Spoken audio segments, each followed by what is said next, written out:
Hello everyone, কেমন আছো তোমরা সবাই? আশা করছি তোমরা সবাই খুব ভালো আছো, সুস্থ আছো। তোমাদের ভালোবাসায়, ঈশ্বরের আশীর্বাদে আমরাও সবাই বেশ ভালো আছি।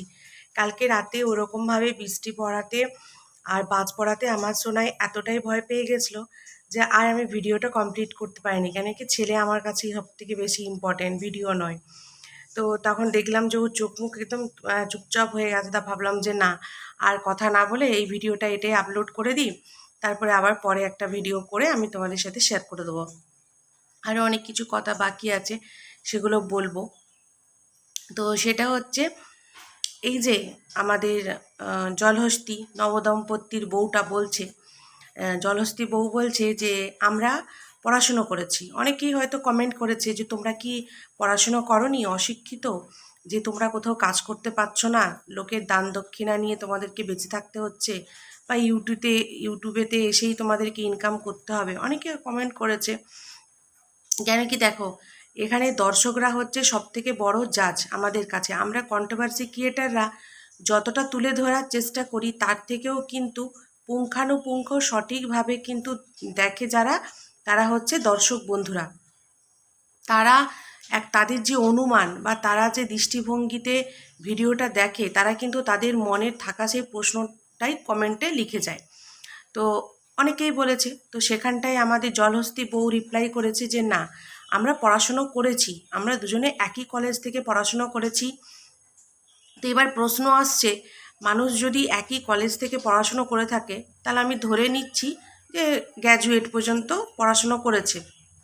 তো তোমাদেরকে যেটা বলছিলাম, পড়াশুনো যদি মানুষ করে থাকে তাহলে সে যদি গ্র্যাজুয়েশন নাও করে, যদি উচ্চ মাধ্যমিক পর্যন্তও পড়াশুনো করে, তাহলেও বাইরে বেরোলে ৮-১০ হাজার ১২ হাজার টাকার একটা চাকরি পেয়ে যাবে আজকের ডেটে। কিন্তু তার জন্য কি লাগে, একটু স্মার্টনেস লাগে, একটু বডি ল্যাঙ্গুয়েজ লাগে, কথা বলার কনফিডেন্স লাগে। কেন কি সবাই পড়াশুনো করলেই কিন্তু চাকরি করতে পারে না। অনেককেই দেখেছি অনেক পড়াশুনো করেছে কিন্তু তারা আজও ঘরে বসে আছে, টিউশন পড়াচ্ছে। কর্পোরেট জায়গাতে কাজ করা সবার ভাগ্যে জুটে না, এবং সবার সাথে মিলেমিশে কাজ করা, নিজেকে মেনটেন করা, সেগুলোও কিন্তু সবাই করতে পারে না।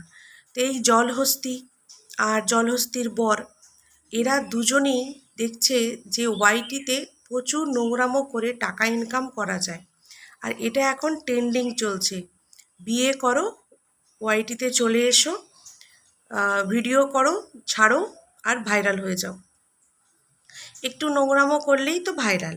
আর তারপর তার সাথে একটা সাপোর্টে ফেস ভ্যালু তো রয়েইছে। তো সেই ফেস ভ্যালুর জন্য সে কিন্তু খুব তাড়াতাড়ি ভাইরাল হয়ে যাচ্ছে। কিন্তু সে ভালোবাসাটাকে ধরে রাখতে পারে কি না সেটাই দেখার বিষয়। কেন কি মানুষ এখন যাচ্ছে তাকে দেখতে, কেন কি সে একটা ভিন্ন ধর্মে বিয়ে করেছে। বিয়ে করার পর সে কেমন ঘর গোছাচ্ছে, কেমন সংসার করছে, এই সব নিয়ে মানুষ এখন তাকে ছুটে ছুটে দেখতে যাচ্ছে।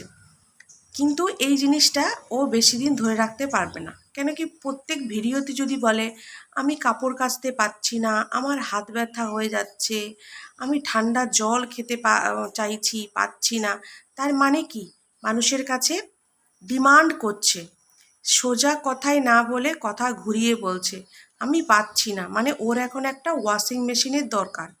এবার তোমাদের কাছে কারো কাছে যদি টাকা থাকে ওকে একটা ওয়াশিং মেশিন গিফট করো, আর কে ওকে গিফটটা দেবে অবশ্যই কিন্তু কমেন্ট করে জানিয়ে দিও। এই গেল ওর কথার রিপ্লাই। যদি মানুষ একটা পড়াশোনা করে থাকে, সে অনেক রকম কাজ করে খেতে পারে। সবাই যদি এরকমই ভাবতো যে ইউটিউব করেই খাবো, তাহলে সব মানুষ ইউটিউব করেই খেত। আর ওই জলহস্তির বরটা, ও তো জানে যে আমি এমন একটা মেয়েকে বিয়ে করেছি যে এ আমাকে সারা জীবন এই ইউটিউব করে করে খাওয়াবে। এর দিদিভাইও সারা জীবন ইউটিউব করে করে, মানে সারা জীবন না, মানে যতদিন এখন এসেছে ওয়াইটিতে, তার আগে তো বরই খাওয়াতো ওর দিদিকে। তো তবুও অনেক দিন, অনেক বছর, অনেক দিন বললে বলে অনেক বছর কিন্তু ওর দিদিকে ওর জামাইবাবুই খাইছে টাকা ইনকাম করে। কিন্তু তোর জলহস্তির বরটা তো আরও বেকার। জলহস্তির বরটা আরও বেকার। সে তো বিয়ের প্রথম দিন থেকেই বইয়ের ইনকামে খাচ্ছে।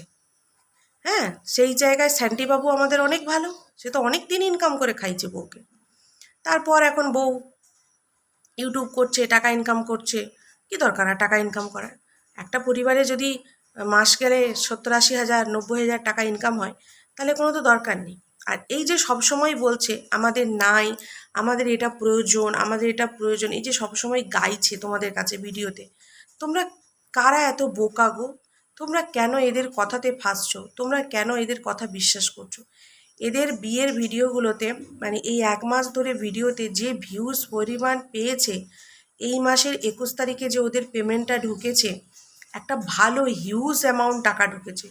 সেই টাকা দিয়ে ওরা ওদের নিজেদের যা প্রয়োজনীয় জিনিসপত্র কেনার, ওরা কিন্তু পারলেই কিনতে পারে। তোমরা ওদেরকে না দিলেও ওরা কিনতে পারে, কিন্তু ওই যে একটা অভ্যাস, লোকের কাছ থেকে নেব, নিজে গতর খাটিয়ে কিছু করব না।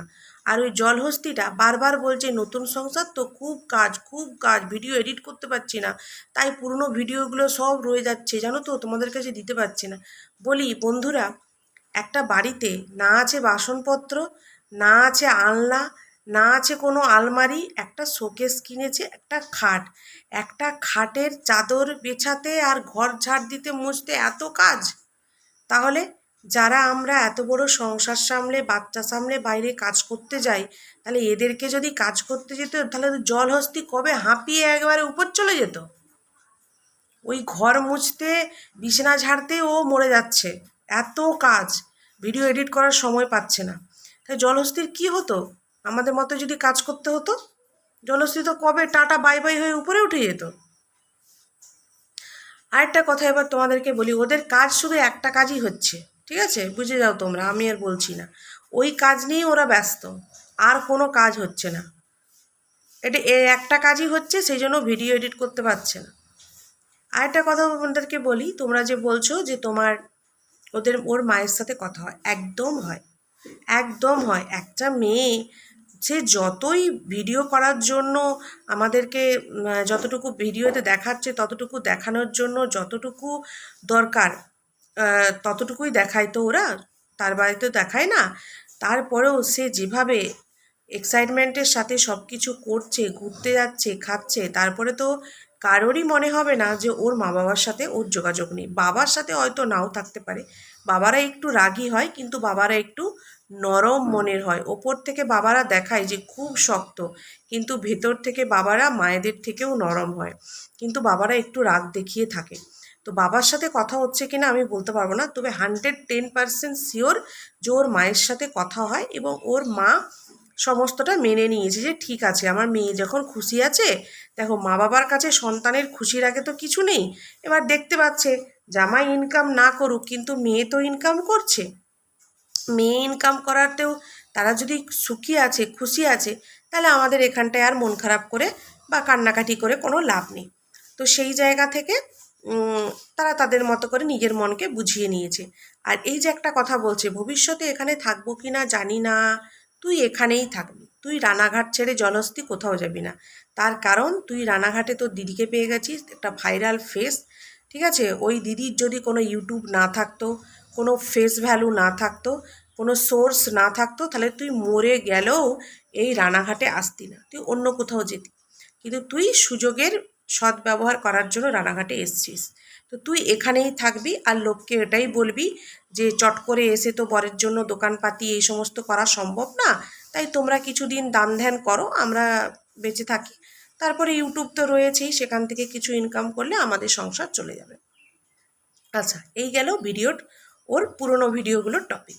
এবার চলে আসি কারেন্ট ভিডিও। বলছে আমি গিফট পাচ্ছি বলে লোকের নাকি জ্বলছে। তো বলি, সবার বাড়িতে আমার মনে হয় যতজন তোর ভিডিও দেখে কন্ট্রোভার্সি করি আমরা, বা বলি তোর ন্যাকামাগুলো তুলে ধরি, তাদের সবার বাড়িতে ফ্রিজ, এসি, টিভি, মাইক্রোওভেন সব আছে। মাইক্রোওভেনটা আমার বাড়িতে নেই, তবে ফ্রিজ, এসি সব আছে, বুঝলি।